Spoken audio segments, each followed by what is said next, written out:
Salut à tous et bienvenue sur Johnny Catch. Et aujourd'hui, on se retrouve pour une vidéo qui va être passionnante sur le dernier discours de l'Ultimate Warrior. Ce catcheur larger than life à l'énergie incroyable qui a marqué le début des années 90. Le 7 avril 2014, il a fait une promo qui est hallucinante quand on sait qu'il est mort le lendemain. Et c'est sur ce discours qu'on va se concentrer dans cette vidéo. Vous apprendrez entre autres le chantage incroyable qu'il avait fait en plein SummerSlam à Vince McMahon, avec qui il a quand même fini par se réconcilier, et l'histoire touchante derrière le livre qu'il a offert au patron de la WWE.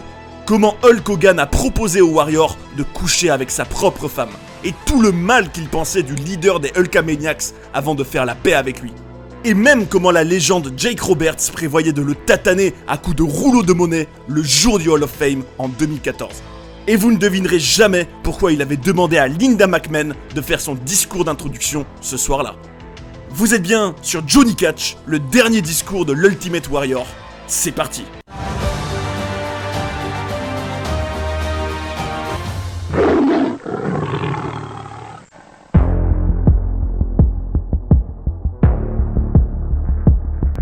Pour bien comprendre toute la portée du discours que l'Ultimate Warrior a fait à Monday Night Raw le 7 avril 2014 et comprendre à quel point il est fort symboliquement, c'est fondamental de prendre suffisamment conscience de plusieurs éléments le concernant. Quand on pense aux années 80 à la WWE, il y a de fortes chances que Hulk Hogan soit un des premiers noms qui nous viennent à l'esprit. C'était la grande superstar de la compagnie qui a grandement contribué à rendre le catch très populaire à cette époque, avant que, quelques années plus tard, Stone Cold Steve Austin et The Rock prennent le flambeau pendant l'Attitude Era et portent le divertissement sportif dans une autre ère de succès. Mais un autre personnage marquant a connu une ascension météorique entre ces deux grandes périodes. Et à peu de choses près, il aurait pu avoir une place tout aussi importante dans l'histoire que les légendes que je viens de citer. L'Ultimate Warrior. Cet ancien bodybuilder qui avait signé à la WWE en 1987 était clairement ce qu'on peut appeler un personnage larger than life, dont je trouve l'intensité hallucinante personnellement. Il avait un physique impressionnant, il arrivait dans le ring en sprintant, il secouait les cordes de toutes ses forces, il avait ses peintures sur le visage, il faisait même une sorte de bruit d'animal dans ses promos. On peut dire qu'il était bel et bien un guerrier, et son énergie était folle. Et justement, tous ces éléments l'ont rendu très populaire auprès des fans, et à la fin des années 80, il semblait être le successeur idéal de Hulk Hogan. Les deux hommes allaient avoir un clash de titans, un vrai duel de super-héros à WrestleMania 6, le 1er avril 1990. Et ce jour-là, on peut dire qu'il y a eu un véritable passage de témoin, puisque l'Ultimate Warrior est devenu un des très rares hommes à battre Hulk Hogan de manière clean, et le titre était pour lui. À ce moment-là, on aurait pu croire qu'il était parti pour être la locomotive de la WWE pour plusieurs années, et qu'il tatanerait tout le monde. Et c'est vrai qu'avec le recul, j'aurais aussi cru à cette époque qu'après une victoire aussi prestigieuse que contre Hulk Hogan, ce qui était un événement immense, qu'il serait le nouveau main eventer de la fédération. Mais rien ne s'est passé comme prévu du tout. En l'espace de 2 ans, il allait perdre son titre, prendre une pause, finir par se faire virer pour avoir échoué à un test anti-drogue, mais surtout, un événement hallucinant qui s'est passé pendant cette période, c'est quand pendant SummerSlam 1991, il avait en quelque sorte pris le show en otage en exigeant de Vince McMahon d'être payé autant que Hulk Hogan, qui était toujours là, et d'avoir les mêmes privilèges sous peine de ne pas participer au main event du show. Sur le moment, Vince n'a pas eu d'autre choix que d'accepter, mais à la fin de la soirée, il l'a suspendu sans hésitation aucune. Déjà, ce qu'on peut faire remarquer, c'est que l'Ultimate Warrior, avec sa popularité, était excédé de ne pas avoir le même statut que Hulk Hogan. Et la relation entre les deux hommes était déjà mauvaise. Mais vous allez voir que cette rivalité en coulisses durera encore longtemps et prendra une tournure bien plus sale. Restez bien jusqu'au bout de la vidéo les amis, parce que croyez-moi, ils y sont pas allés de main morte. Au final, les années suivantes, il n'y aura plus grand chose de vraiment notable dans la carrière de l'Ultimate Warrior. À part une victoire rapide à WrestleMania en 1996 contre Triple H, et un court run à la WCW, surtout marqué par une défaite contre Hulk Hogan, qui voulait absolument avoir sa revanche de 1990. Quand sa carrière de catcheur s'est terminée, l'Ultimate Warrior n'a pas pour autant arrêté de faire parler de lui. Entre des conférences dans des universités où il faisait des grands discours sur les choix de vie aux étudiants qui ont pu faire jaser, et des interviews dans lesquelles il n'avait pas peur de dire tout le mal qu'il pensait de certains de ses anciens collègues, il s'est mis beaucoup de personnes à dos. Celui qui était peut-être la cible numéro 1 de ses coups de gueule, c'est Hulk Hogan. Bien évidemment, ce ne sont que les opinions de l'Ultimate Warrior, mais personnellement, j'ai rarement vu un catcheur reprocher autant de choses à un ancien rival. Alors que d'un côté, Hogan disait qu'il trouvait que le Warrior n'était pas digne de lui succéder à l'époque, son ancien adversaire, lui, va considérer que c'est une honte que le Hulkster ait eu un prix de père de l'année en 2007, alors qu'il a complètement détruit sa famille avec ses comportements décadents selon lui. Que Hulk Hogan est un individu hypocrite chez qui tout est faux de A à Z. Que c'est un menteur, quelqu'un qui poignarde les autres dans le dos. Qu'il a très mal traité son ancien collègue Randy Savage. Il affirme que Hogan est un drogué, qui incitait tous les autres catcheurs à se droguer aussi pour ensuite pouvoir les contrôler. Et qu'il avait même l'habitude de proposer à ses camarades de coucher avec sa propre femme. Ce que l'Ultimate Warrior avait apparemment refusé. À ses yeux, c'est un mauvais père. Un homme profondément égocentrique, qui n'accepte pas que les autres puissent aussi briller. Vous vous rendez compte comme ça va loin? Quand on sait tout ce que le Warrior a pu dire sur Hogan, la scène qu'ils partageront ensemble, et dont on va parler plus tard dans la vidéo, est encore plus hallucinante. Sa relation avec la WWE sera tout aussi mauvaise pendant de longues années. D'abord, en 2000, la compagnie et l'Ultimate Warrior avaient déjà été au tribunal pour des histoires de copyright de son personnage, où la WWE avait fini par payer 890 000 $ à Ultimate Creations, la société du catcheur. Ensuite, en 2005, la fédération avait fait un DVD très controversé qui s'appelait The Self-Destruction of the Ultimate Warrior, dans lequel des superstars, mais aussi des officiels, et même Vince McMahon, enterraient complètement le Warrior, en disant qu'il ne se souciait pas de ses adversaires dans le ring, que ses promos étaient nuls, qu'il se prenait pour son personnage dans la vraie vie. Une fois de plus, ça se terminera aux tribunaux, et sans l'ombre d'un doute, une réconciliation semblait complètement inenvisageable. Personnellement, je trouve ça fou que la WWE ait pris le soin de produire tout un DVD pour y faire ce qui était en réalité une grande shoot promo contre une de ses anciennes superstars, ce qui est très rare. Même s'il faut faire remarquer qu'au départ, ils avaient proposé au Warrior de participer à un DVD traditionnel sur sa carrière, mais il avait refusé. Mais en fin de compte, la réconciliation allait quand même avoir lieu malgré tout ce grabuge depuis des années. L'entreprise 2K Games, qui s'occupait des jeux vidéo de la WWE, annonce en juillet 2013 que le personnage de l'Ultimate Warrior sera présent dans le jeu 2K14. Et il avait même réincarné son personnage pour une vidéo promotionnelle dans laquelle il s'était peint le visage, ce qu'il n'avait plus fait depuis des années. À propos de cette expérience, Warrior raconte « C'était très intéressant pour moi. Quand j'étais sur la route, c'était quelque chose que je faisais tous les jours. Mais je ne suis plus la même personne. Peindre mon visage, pour moi, ça me rappelle des choses auxquelles je ne pense pas souvent. Quand j'étais sur la route et que je me peignais le visage, je devenais un personnage. Et ce personnage avait vraiment sa propre manière d'être. Certaines qualités de mon personnage déteignaient sur comment j'étais dans ma vie quotidienne. Lui-même avoue qu'en ayant des enfants et en voyant ses filles grandir, son regard sur la vie a changé. Et en janvier 2014, ce qui était impensable quelques années avant va arriver. Le 13 janvier, la WWE annonce que l'Ultimate Warrior va être intronisé dans son Hall of Fame. Alors qu'il n'avait plus été dans la compagnie depuis 18 ans à ce moment-là, et à l'âge de 54 ans, il va retrouver celui avec qui il avait une relation si tumultueuse toutes ces années, Vince McMahon. Pendant les répétitions pour le Hall of Fame, ils vont se revoir, se faire un câlin, et Vince se dira « J'ai vu la personne que j'ai connue et aimée pendant tellement d'années ». Figurez-vous que Warrior a même offert un livre pour enfants à Vince qui s'appelle The Little Engine That Could, qui raconte l'histoire d'un petit train qui aide un gros train à traverser une montagne et qui se répète sans arrêt la phrase « Je crois que je peux » pour réaliser cette mission impossible qu'il réussira. Et a priori, c'était l'histoire préférée de Vince McMahon quand il était enfant.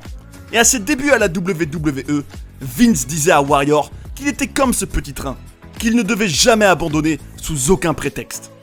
Le catcheur lui a offert le livre avec une dédicace dans laquelle il disait « Vince, merci pour l'opportunité de passer de je crois que je peux à je sais que je peux. Toujours y croire. Warrior ». Par la suite, Vince a dit que quand il lui a donné ce livre, il comprenait pas au début. mais Warrior lui a expliqué que c'est quelque chose dont le patron lui a parlé il y a de nombreuses années. Et Vince était finalement très touché de savoir que quelqu'un a pris les mots qu'il lui a dit à cœur, et qu'il l'a toujours écouté. Les deux hommes avaient vraiment une relation spéciale, et Warrior voyait même Vince comme le père qu'il n'avait jamais vraiment eu, puisque le sien l'avait abandonné quand il n'avait que 12 ans. En coulisses du Hall of Fame, une autre scène hallucinante a failli avoir lieu.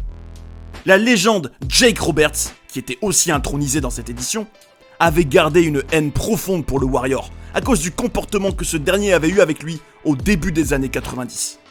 Il raconte qu'il prévoyait de recroiser Warrior toutes ces années plus tard, et qu'il avait dans sa poche un rouleau de pièces de monnaie avec lequel il comptait le frapper. Pouvez-vous seulement imaginer si ça avait eu lieu ?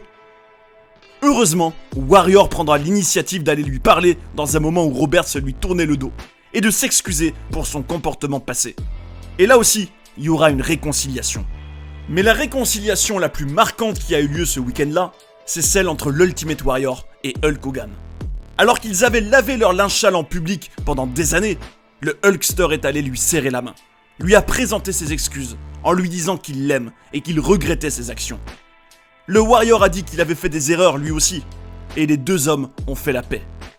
Et pourtant, à la base, Triple H avait demandé comme une faveur personnelle à Hogan de ne pas aller parler à Warrior à ce moment-là, par peur que ça gâche l'ambiance.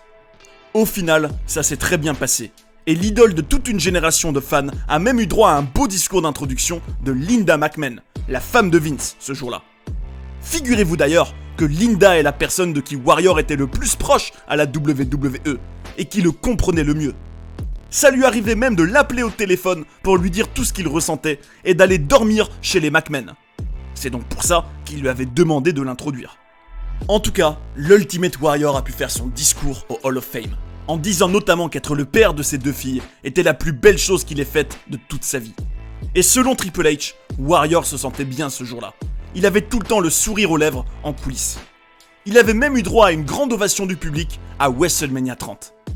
Et le lendemain du showcase des Immortels, le 7 avril 2014, après avoir pu nettoyer le passé et vivre plusieurs moments que je trouve magnifiques symboliquement à titre personnel, il allait revenir pour la première fois depuis 1996 à Monday Night Raw pour y faire une promo qui sonnera particulièrement prophétique vu la suite des événements.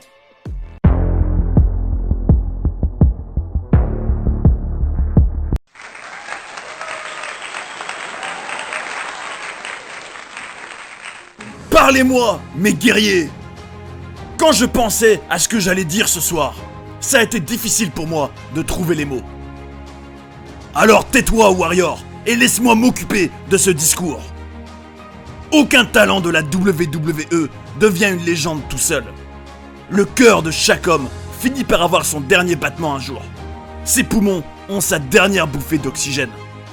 Et si ce que cet homme a accompli dans son existence fait vibrer le sang dans le corps d'autres êtres humains et les fait se connecter plus profondément à quelque chose de plus large que la vie, alors son essence et son esprit seront immortalisés par les raconteurs d'histoires, par la loyauté et par la mémoire de ceux qui l'honorent et qui rendent la course que cet homme a faite éternelle.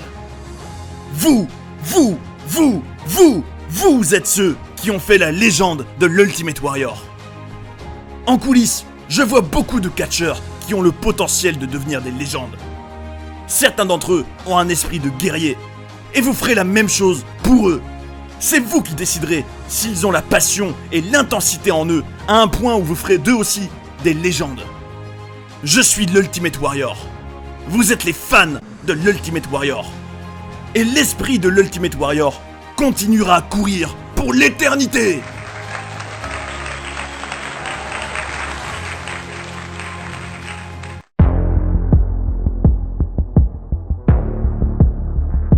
Personnellement, quand j'entends ce discours, je trouve qu'il y a surtout deux grandes idées qui s'en dégagent.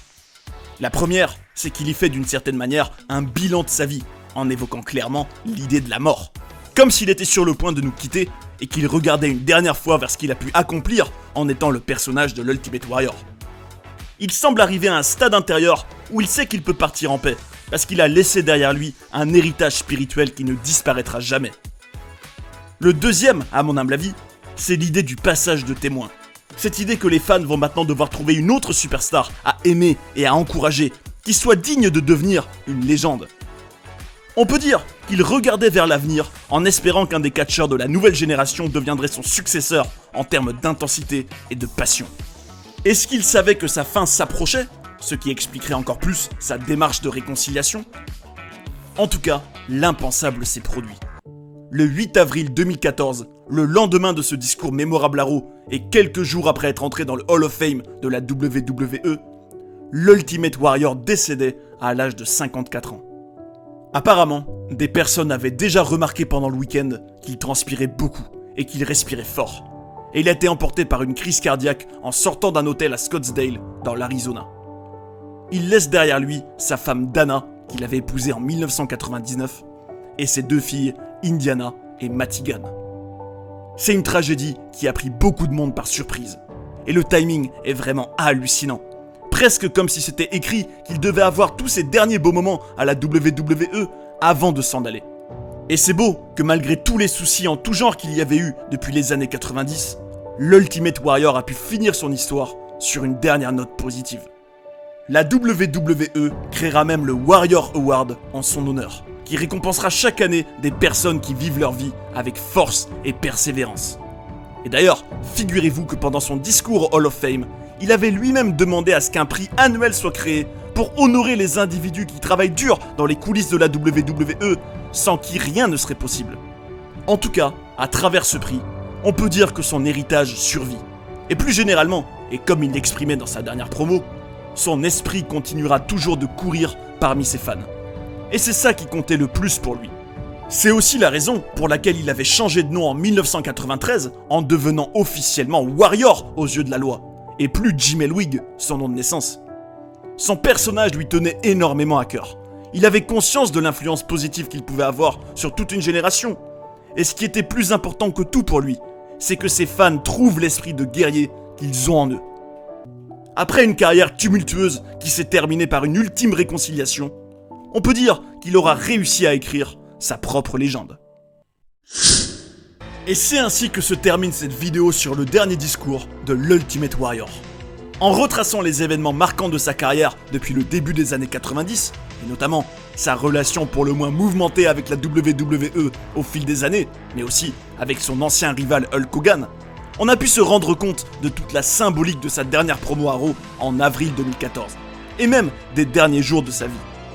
Il a pu enterrer pour de bon la hache de guerre avec plusieurs personnes, et avoir la reconnaissance qu'il méritait, parce que sans l'ombre d'un doute, ce vrai personnage de super-héros larger than life était unique.